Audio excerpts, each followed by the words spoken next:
Namaste, yogis.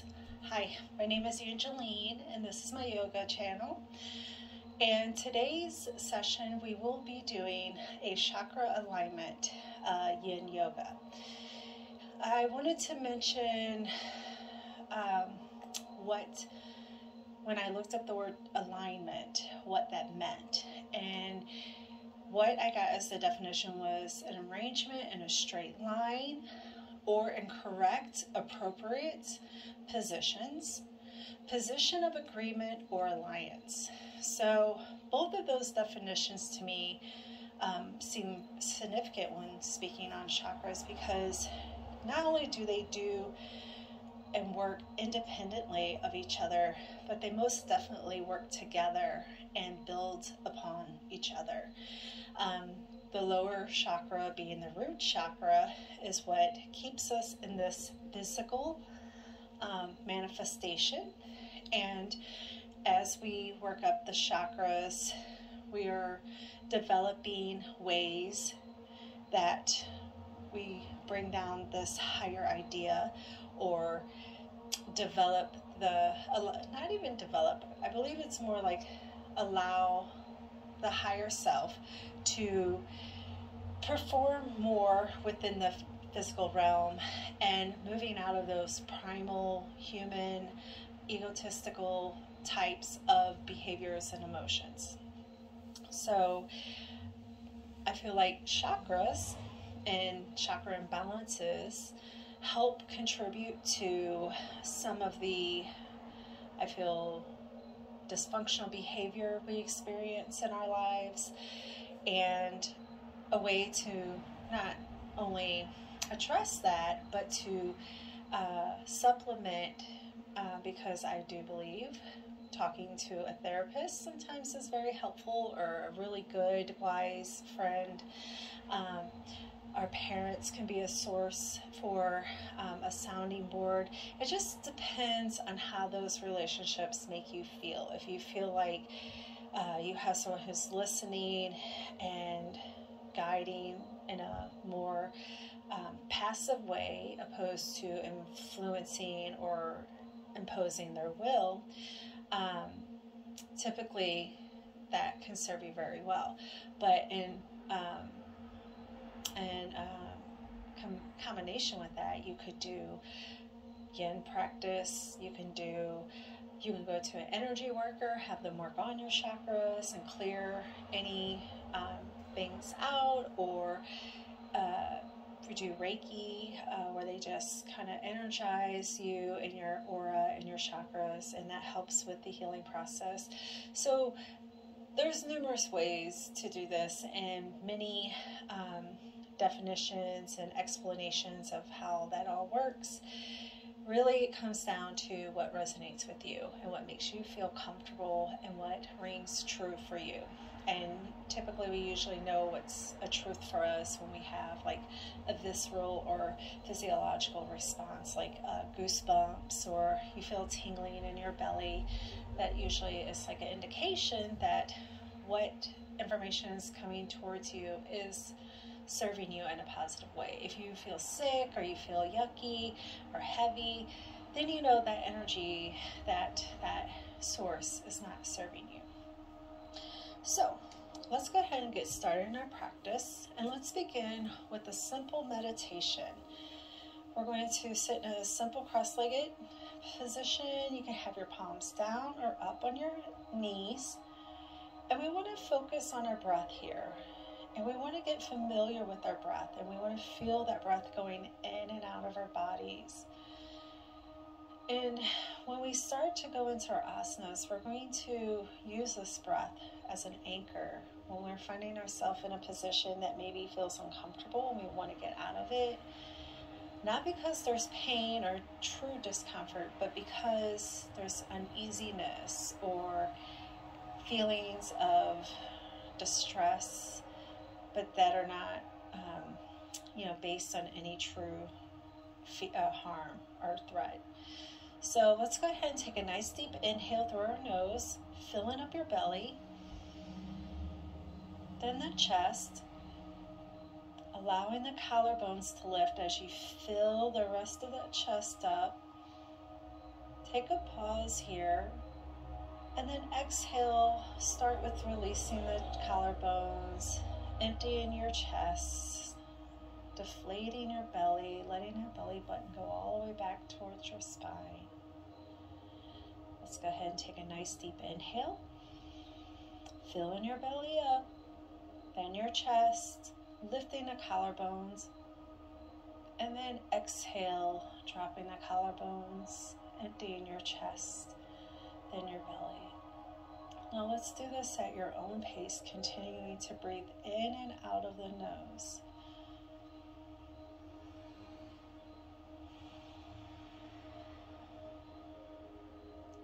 If you want to turn this into a Ujjayi breath, go ahead and do that. For those of you not familiar with Ujjayi breath, it's the ocean breath, where there's a little sound, kind of as if you're pressing the epiglottis behind the throat or behind your mouth, in the throat, against the roof of your mouth a little bit as you breathe in and out.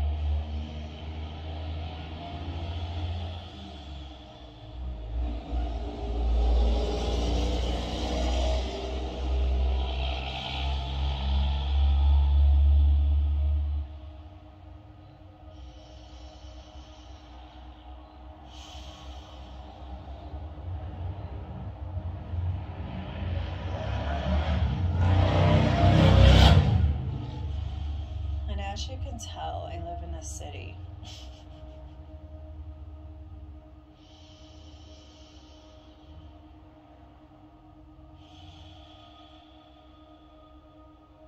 All right, let's slowly open our eyes, and we're going to come into our next pose, which is going to be butterfly.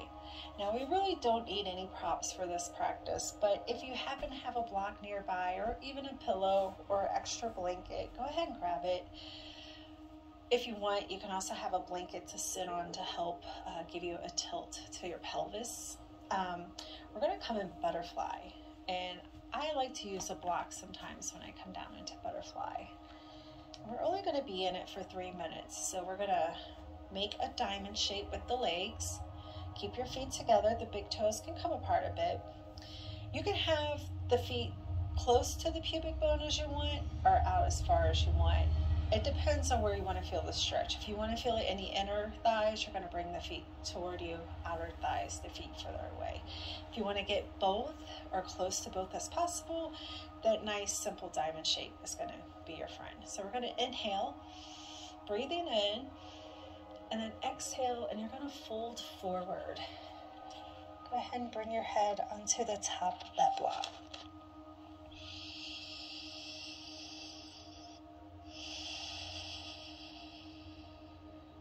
Again, remember to use that breath as an anchor in your practice today.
Just about there.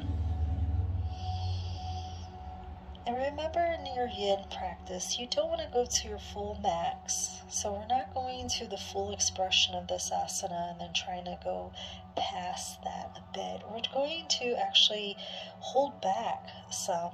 We're going to only go 2/3 or about 60% your max into your asana. And this is because we're not working on our muscles. We're actually working on the connective tissue. It's going to be the fascia, ligaments, tendons, and these tissues, to strengthen them, to create more mobility, to help them rehydrate, to recondition them. The best way is to create a stress on these tissues and allow them to be in that stress for some time. And that encourages the body to do what it needs to do to make those tissues perform better. So we're going to go ahead and lean back, bring those knees up. You can scooch up onto your blanket better. And then let's just do a couple windshield wipers here. And so I actually got ahead of myself. We were supposed to toe squats first, a toe flip actually. And let's go ahead and just do that now. And it's okay. You know, this is life. When I do my YouTube channels, I don't do a lot of editing, so I just go with it. The toe flip is for the root chakra, and our root chakra is our stability in life, it's grounding, it's our support, it's our roots. It's like what keeps us here in this physical plane. Now, if you have really cranky feet and you can't sit up on your heels, this would be ideal if you can do this. My feet don't really appreciate that too much, and that's okay. I respect that. You can come up a little bit onto your hands. You can sit back as far as you can and press through the bottoms of your feet. Again, not putting too much weight on the hands. You're just kind of using them as a support, and then you're just pressing back into those heels, into the bottoms of the feet. So the meridians that we're working on it for the root chakra are stomach and spleen, and the element they're connected to is earth. So again, when you think of roots, think of earth, think of grounding. This is when sometimes we get too far out there or too much into our head. It's good to ground yourself. A lot of you might have heard the phrase ground and center. What does that mean? Grounding means just kind of reconnecting that spirit, that soul self back and bringing it back into your body and feeling that true connections. A lot of people walk around disconnected from their bodies and kind of living a life here and not here. And some people can do that very well, but a lot of us can't. So it's good to be balanced or aligned. We're going to lean forward now onto our hands. Tap those toes. You can tap the tops of your feet. Shake the ankles out. And go ahead, flatten your feet. And we're going to come back onto the tops of our feet and lean back. You can use your fingers in a cupcake finger stance. You can bring your blocks back if you want. We're going to sit back on our heels, and we're just getting a nice ankle stretch in the front of the ankle. Again, these two poses help to affect all the meridians in the lower body, 6 meridians. And so stomach and spleen are part of that 6.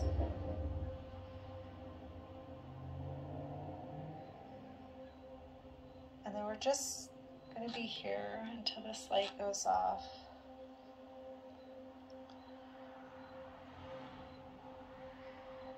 I also think with the root chakra, it has a lot to do with our conditioning in our youth, and how some of that conditioning served us then but doesn't serve us now. So sometimes You know, a lot of us can self-sabotage ourselves. We can undermine our own authority, all kinds of things. And sometimes we just have to look at what old beliefs do we still carry that no longer serve us. And when you're doing that, working with the root chakra helps to, when you have somebody help you clear it, or if you do a yoga practice and you focus on that chakra, it helps dislodge or release, disintegrate, remove, regulate any congested or even depleted energy in that chakra. Helps to balance it. And of course, this all only is true if you believe in energy and chakras, meridians. And there's many, many other lines of energy that go through our body as well. All right, so we'll just do a minute in butterflies since we already did it first. But just to keep the order of the chakras, we'll come to what is now the sacral chakra.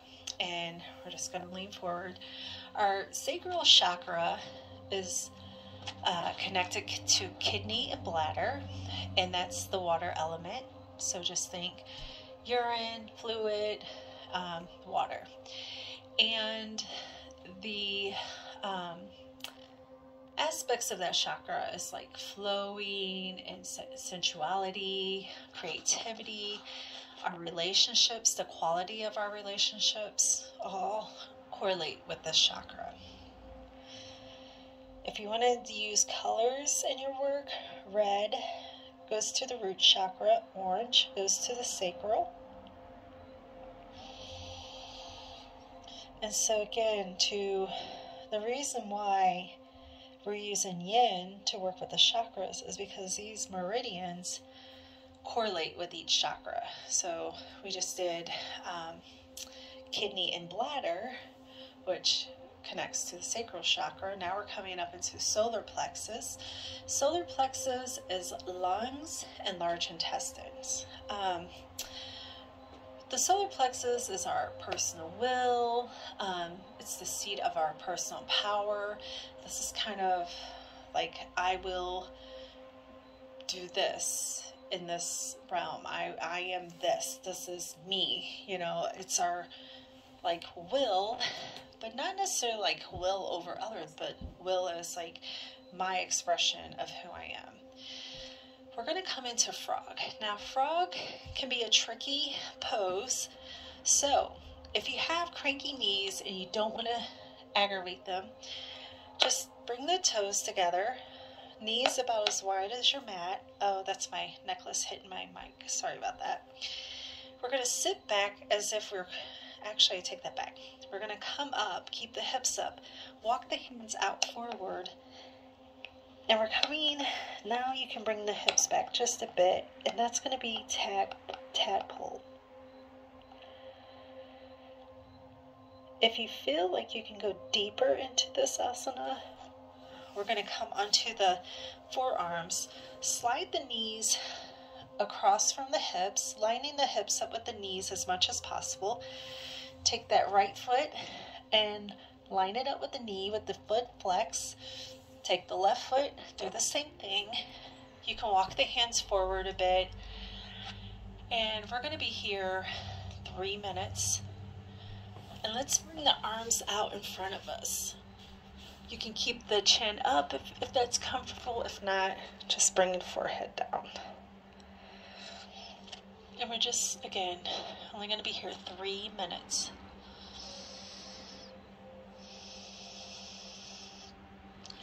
If this is too much and tadpole was not enough, you can do one leg at a time.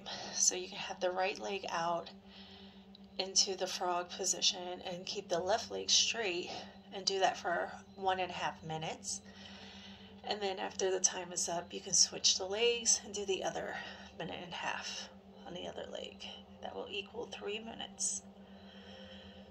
And we're just going to come back to that breath. At any time, if your breath feels choppy and not smooth, you can breathe out through the mouth But try to remember to always breathe in through the nose.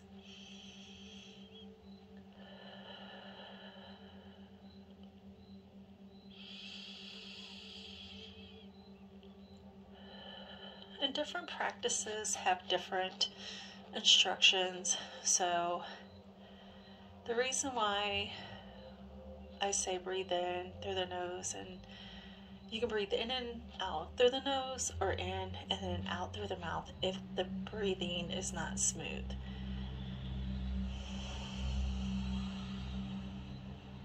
This helps you engage that parasympathetic nervous system, or the parasympathetic aspect of your central nervous system. And as you do that, you're able to relax deeper into the asana, again, without using any muscle force whatsoever. You're allowing gravity to be a force to help you go deeper into your pose.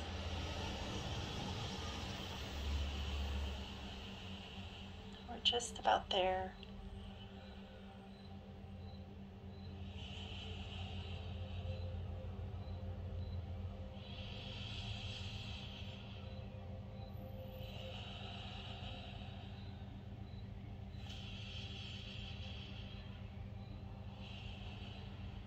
As you relax more into your pose, if you need to adjust to get deeper, maybe you can bring those hips closer to the floor. Feet out a little further. If you try that and you feel you went too far, definitely come right back out. Yin, you can always adjust yourself. Again, keeping within that 2/3. So to come out of this, I bring the hands back, tuck the right foot, straighten that right leg, tuck in the left foot, straighten that left leg. Go ahead and stand. And we're just going to shake our hips out a little bit here. Again, using that breath.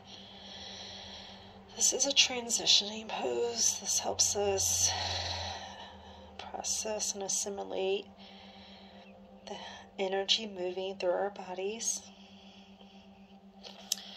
And we're going to come back up into our next pose and next chakra, which is going to be heart.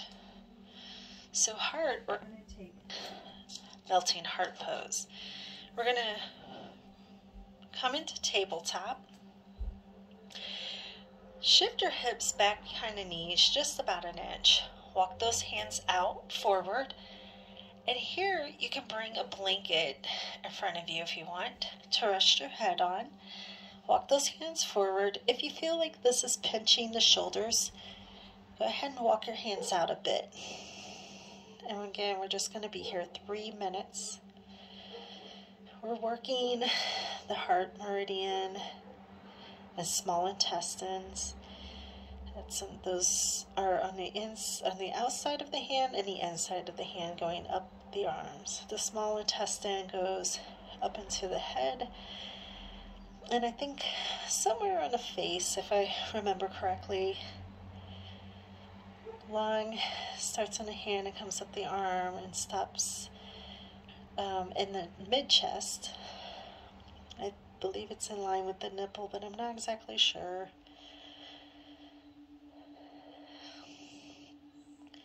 And heart is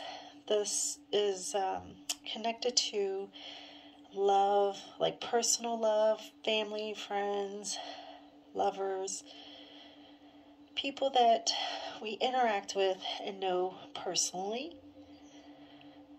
It's our place for expressing love and allowing ourselves to feel love and be loved. The color associated with that chakra is green. I think I forgot to tell you, solar plexus color is yellow.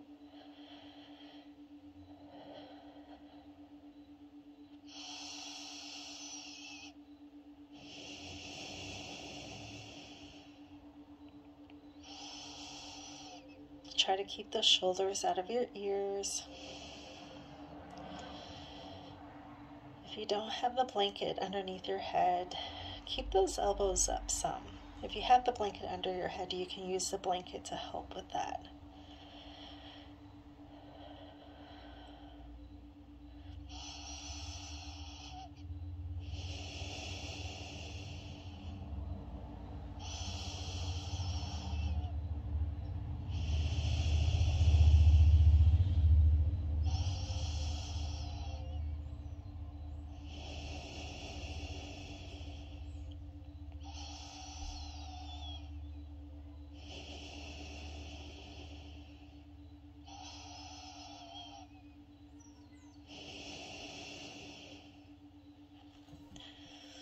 You can bring those arms a little closer together. Go ahead and do that now.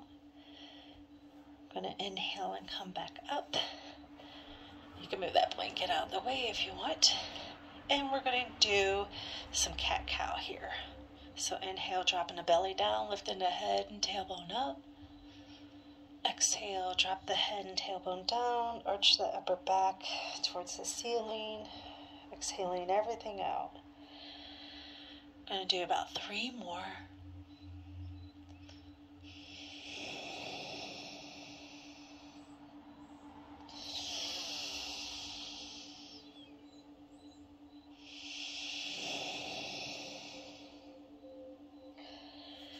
All right, we're going to come into the next asana, which is going to be deer pose. This is working on the throat chakra. And our throat chakra is connected to liver and gallbladder. Liver starts in the feet, comes up the legs, into the abdomen. And I believe it stops mid-chest or mid-chest. Gallbladder is on the outside of the feet, the body, like the legs, the side of the body. It comes up and it goes into the head in zigzags, and then it comes either above the eyes or under the eyes. Sorry, I'm not remembering my meridians very well today. So to go into our deer pose, we're going to start in butterfly, lean over to the left, take that right foot back. You can move that blanket out of the way, and you can have your foot flexed or pointed, whatever feels comfortable. If you cannot, press your hand down into the floor and keep your body completely straight. Grab your block and just use that for leverage, or you can do your cupcake fingers. But you just want to have the body aligned as much as possible. We want that internal rotation and external rotation to work both of those meridians. And with the throat, this is communication, expression of authentic self. Think being able to speak your truth.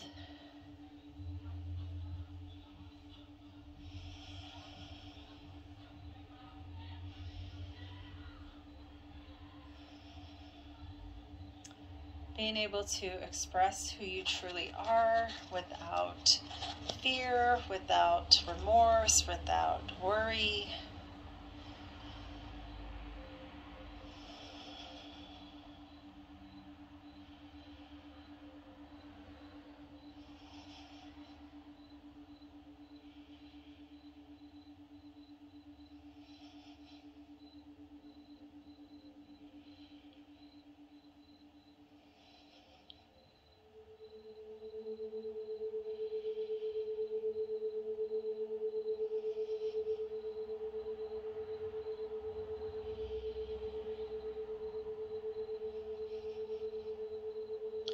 A lot of times when people work on this chakra, they do toning, where there's a mantra that they can use, and they'll just sing that mantra over and over, and that helps to clear blockages, helps to energize and charge.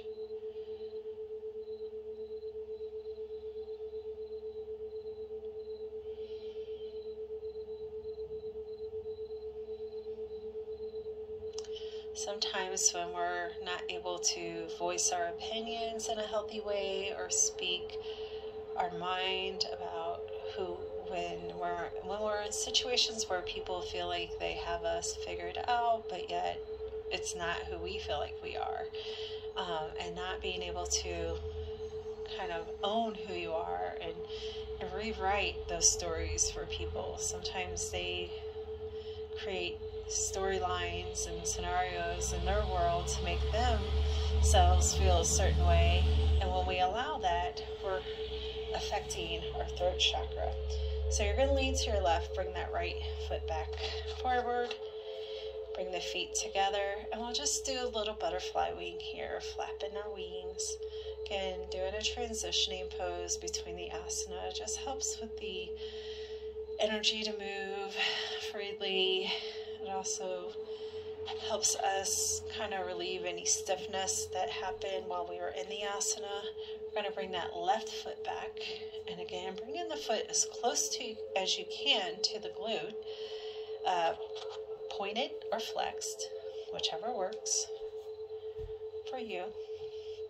Again, if you need that block to help you align the upper body, go ahead and get that. If not, just use the cupcake fingers. You want the left hand in front of the pubic bone. And we don't want our front leg to be too far out. So maybe if you were in butterfly and you did the diamond shape, you want it to be about right there, where it would be if you were in a full diamond shape. Again, using that breath to anchor yourself into the asana.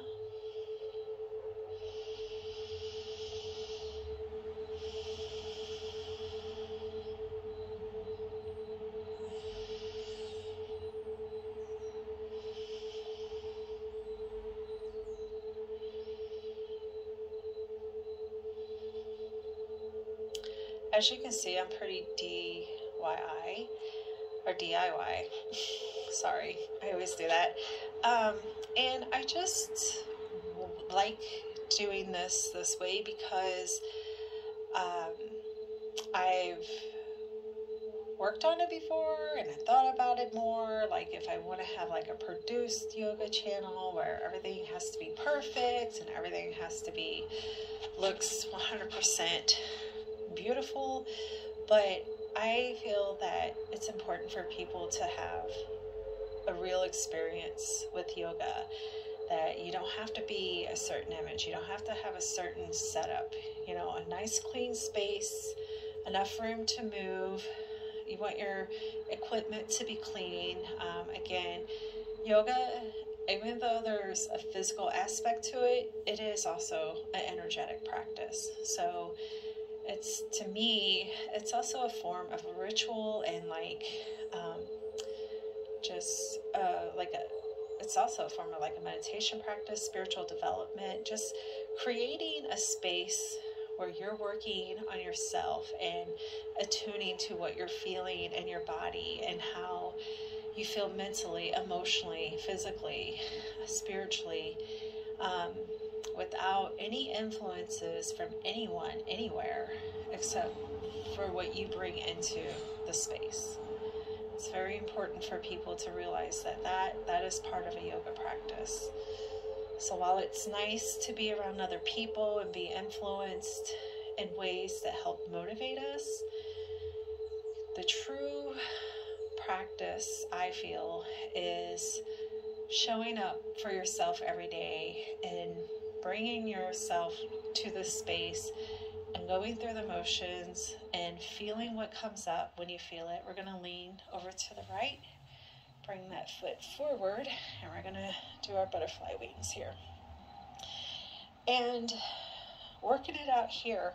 When you work it out here on your mat, when you're out in the world, the likelihood of being triggered or reacting kind of starts to diminish. So now that we're done with our throat chakra, we're going to go into the ajna.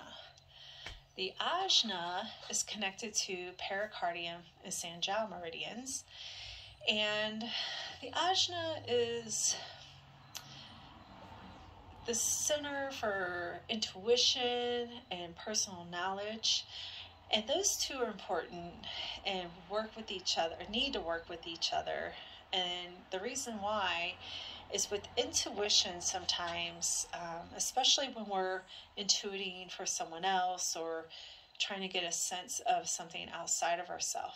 If you don't know where you begin and end, you may start to take on aspects of the other person's situation, and then you're totally confused and don't know what to do. And this, I'm speaking to my empaths. They know all about this. So developing, conditioning, healing, whatever term you want to use, of the Ajna chakra is truly beneficial for empaths and anyone who works with energy. So we're going to come into a twisted child's pose. The Sanjiao and pericardium meridians are in our arms. And so we want to walk our hands out, inhale, exhale, walk our hands over to the right, tuck the left arm across. You're going to lean back onto that left shoulder. You're going to walk the right arm straight above your head. And we're just going to be here for about 3 minutes, as much as you can. Bring those hips back towards the heels.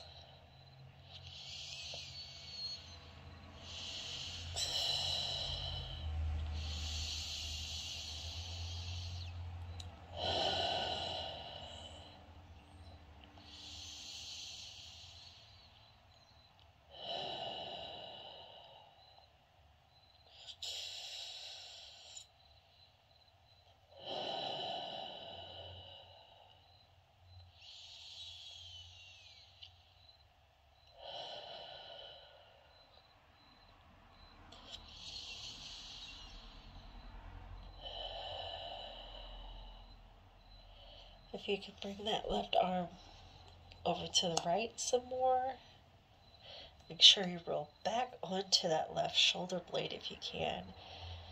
Walking that right hand forward. If it's pinching your shoulder, you can walk it out a little bit.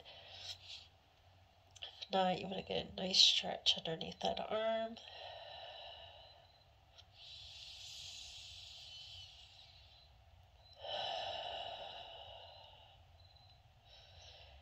Again, release any muscle engagement you're feeling.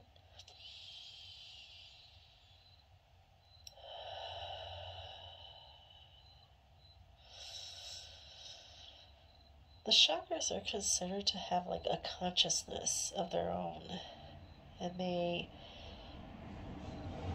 do what they need to do when the time is right for them. So some people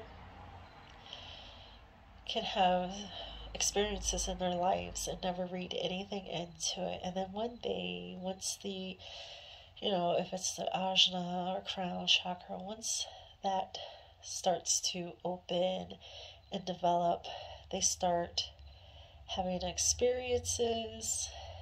It can be disconcerting, and so it's just because, again, in my opinion, and things, and kind of backed up by things I've read, I don't have anything off the top of my head that I can recite to you, but from the gist of what I understand is we have this soul, the spirit that is a part of everything. We're just going to come out into a child's pose here.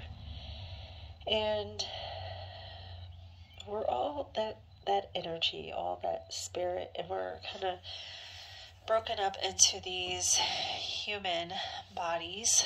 So parts of that spirit kind of splinter off and come to this planet to have a human experience. So if that's too far out there for you, let's just forget about that.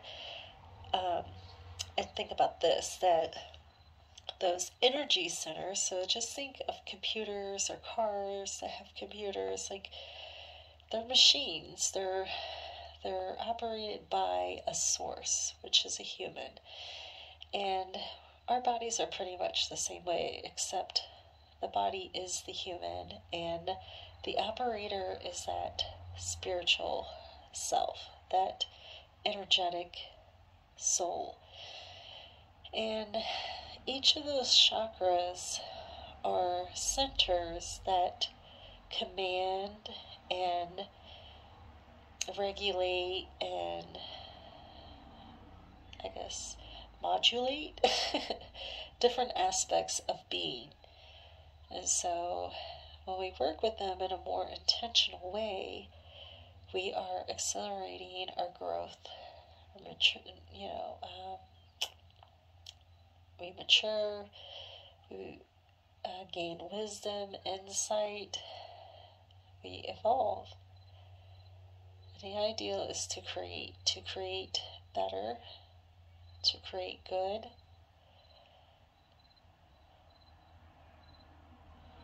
I'm sure there could be other aspects of that if you want to go there, but I feel like that's a waste of energy, in my opinion, but I'm sure there's many people who disagree, because you need both light and dark. So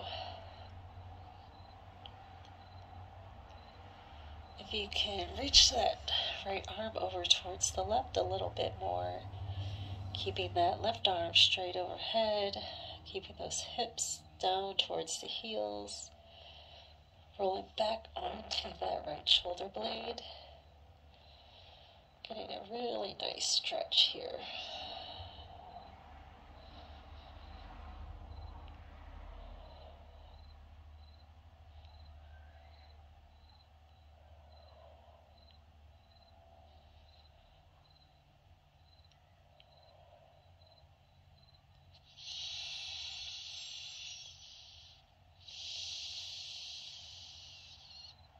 Don't forget to use that breath.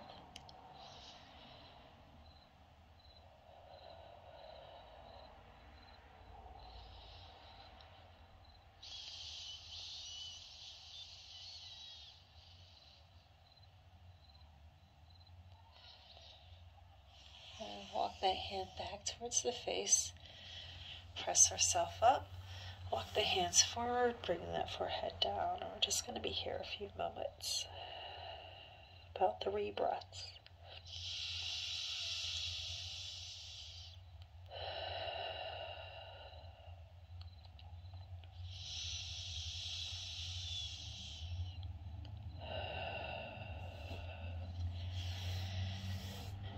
And now we're going to come into a supported fish. So take your blanket, and hopefully you have one. If not, I'll give you some time while I'm rolling up my blanket to grab a pillow, block, blanket, and you just want to lay it across your mat. You're going to bring your shoulders right above it, where the shoulder blades are coming down towards the floor, but not really touching the floor. You can start with bent knees. You can have those arms out into a T shape, or you can do the goalpost cactus arms.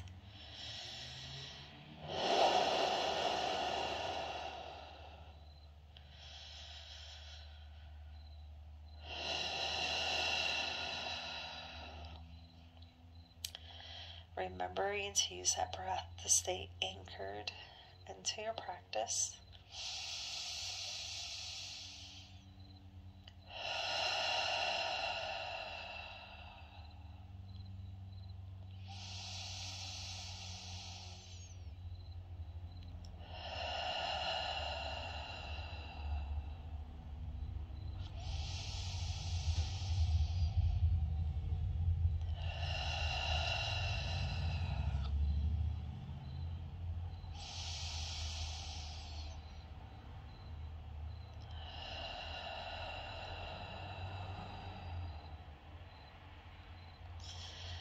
I guess to speak on that part where I was saying that if you could use your energy for like destructive, negative things, but it just, the reason why I don't see the point in that is,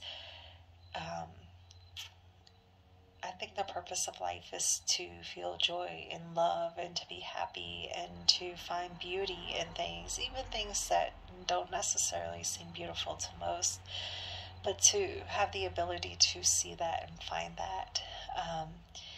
And it just seems that most people, if they do operate in those lower vibrations, they typically aren't too happy and are in misery, and it just seems like that defeats the purpose. So that's why I would say the idea is to build good karma, to create more love and joy in the world, to raise the vibration of the collective consciousness, to continue with our expansion and evolution, and not do things that will negate that. So again, it's not about being good, bad, right, wrong, better, worse. It's about doing things and being a way that promote more creativity, productivity, again, love, joy, happiness, good stuff. We're going to go ahead and bend our knees, bringing those feet down to the floor. We're going to press through our heels, lifting the hips, bringing that pillow or blanket out to the side. And now we're going to bring those hands out into a T. Shift your hips to the right. Bring in both knees into your chest. Drop your knees over to your left. Lift your head up. Look over that right shoulder. Bring that left arm up and overhead. Actually, let's turn our head the other direction. So we have that left arm up. The right arm is straight out. And then we're looking over their armpit on the left side. Again, now we're into our Crown Chakra. So the supported fish was a way to start working on the pericardium and Sanjiao meridian. The crown and ajna both are connected to those two meridians. And then it's always nice to end your yoga practice with your Yin Yoga practice, especially with a twist. Kind of helps realign the spine, get a little bit movement like in the intestines, and kind of a little bit of an internal massage.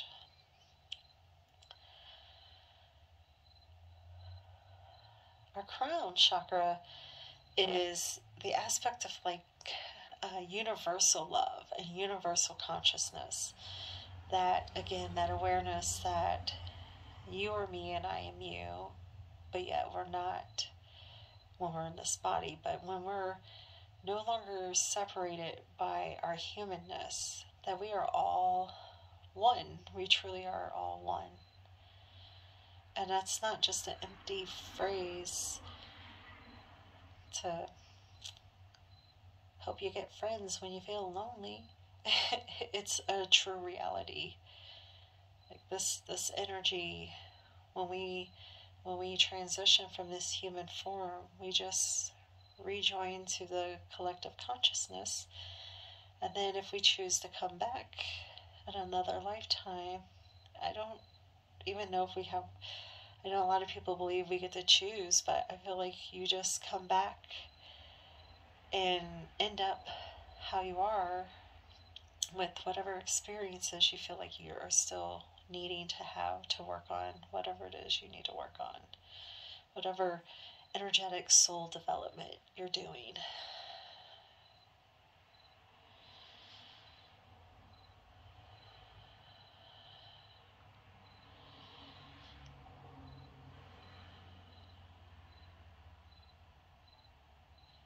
Just about there.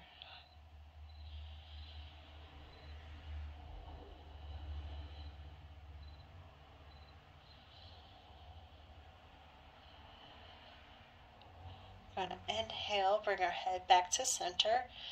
Engage your core. Bring in the knees back to the middle. Go ahead, drop your knees together and walk your feet wide as you shift your hips back down the center. Let's just take a few breaths here, about 3 of them.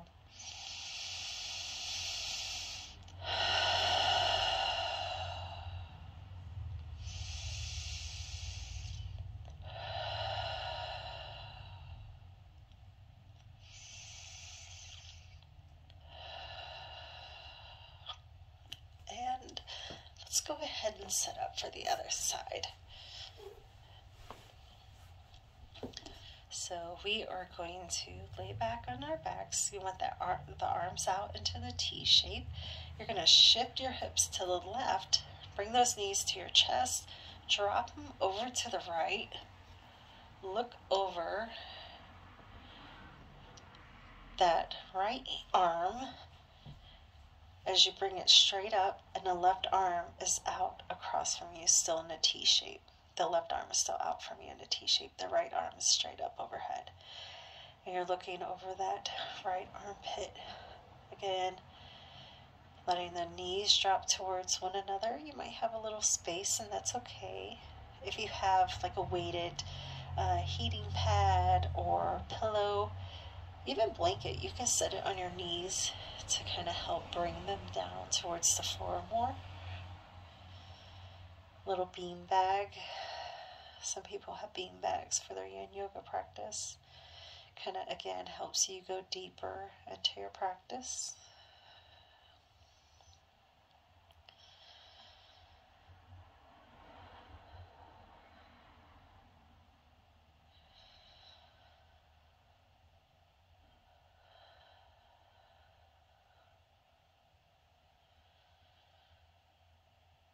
Our chakras are also these energy centers, these wheels of energy. They carry our urges, our emotions, our habits, as well as the history of all of who we are up to this point in our lives.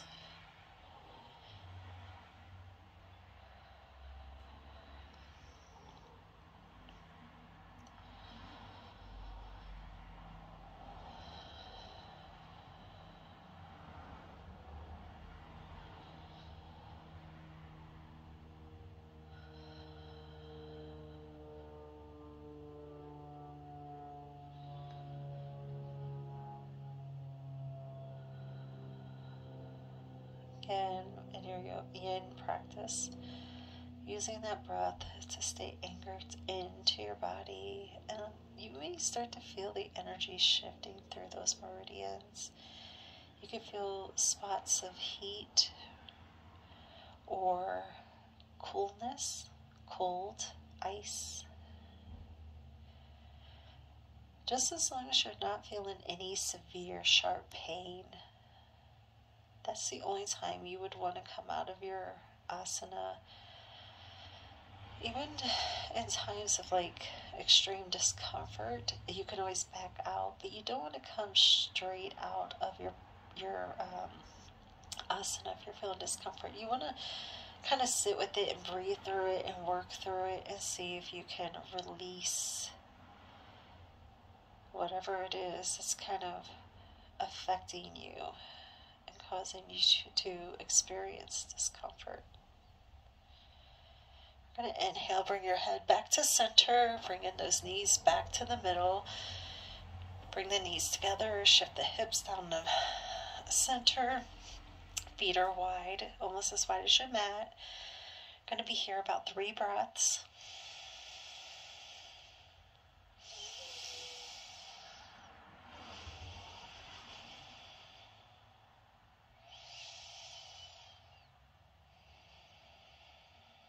And let's get ready to set up for our Shavasana. So stretch out one heel at a time, pressing it to the corner of the mat and releasing. Then the next heel, release. Gently walk those shoulder blades toward one another and down the back. The hands are down by your hips. Palms are facing up. You can look up, look at your feet. Lay your head back down if you want some length in the back of your neck. Let's just relax into this for a few moments.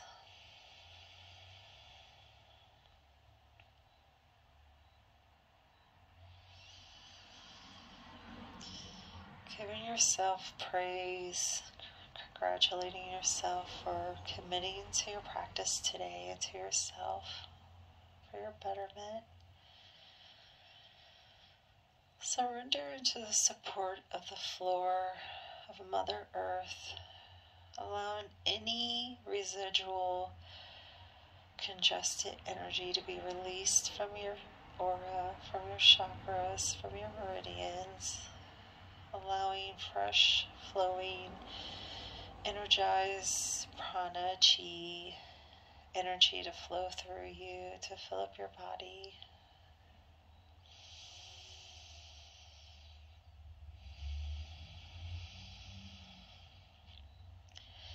Any energy that you can't use or absorb, you're going to release into Mother Earth from your hands, from your feet, from your tailbone.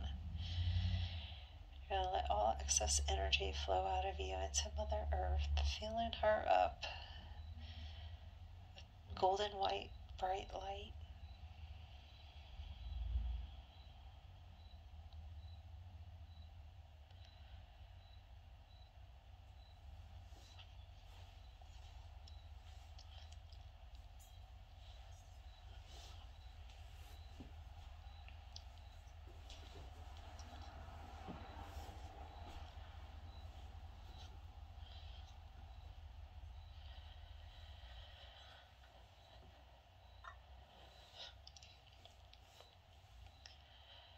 And when you're ready, start taking a couple of deep breaths. Nice, slow, deep breaths in and out.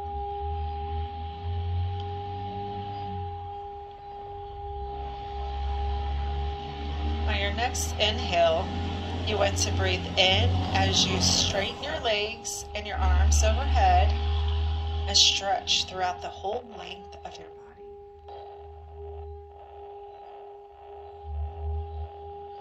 Exhale, turn to whatever side feels most comfortable for you. Take a couple breaths here. And when you're ready, you're going to bring yourself up into a seated position with your eyes closed.